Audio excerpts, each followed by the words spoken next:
देशातील ताज्या घडामोडी जाणून घेण्यासाठी STV महाराष्ट्र चॅनलला सबस्क्राइब करा, शेअर करा आणि बेल आयकॉन प्रेस करा।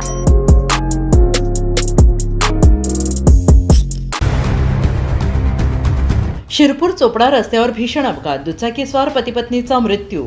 शिरपूर चोपडा राज्य महामार्गावर मंगळवारी सकाळच्या सुमारास भीषण अपघात घडला। या अपघातात दुचाकीस्वार पती-पत्नी यांचा मृत्यू झालेला आहे। हा अपघात सावेरफाटा येथील पेट्रोल पंपासमोर झाला। अपघाताची घटना येथील CCTV कॅमेऱ्यामध्ये कैद झाली असून त्याचा व्हिडिओ समोर आला आहे। या अपघातात मृत्यू झालेल्या दुचाकीस्वाराचे नाव जयदेव गोकुळ गुजर, वय वर्ष 48, राहणार निमजरी, तालुका शिरपूर असे आहे। जयदेव गुजर हे पत्नी प्रतिभा गुजर यांच्यासोबत दुचाकीवरून चोपडाकडून शिरपूरकडे येत होते। सावेरफाटा परिसरात पेट्रोल पंपासमोर अचानक समोरून येणाऱ्या चारचाकी वाहनाने त्यांच्या दुचाकीला जोरदार धडक दिली। या धडकेचा जोर एवढा मोठा होता की दुचाकीचा मोठ्या प्रमाणात चक्काचूर झाला। जयदेव गुजर हे रस्त्यावर फेकले गेले आणि त्यांना गंभीर दुखापत झाली।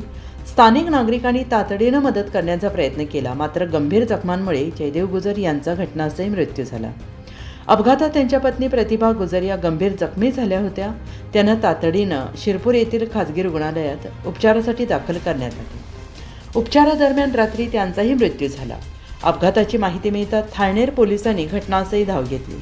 पोलिसांनी पंचनामा करून मृतदेह उत्तरीय तपासणीसाठी पाठवले आहेत। तसेच अपघातग्रस्त वाहने बाजूला करून काही वेळात वाहतूक सुरळीत करण्यात आली।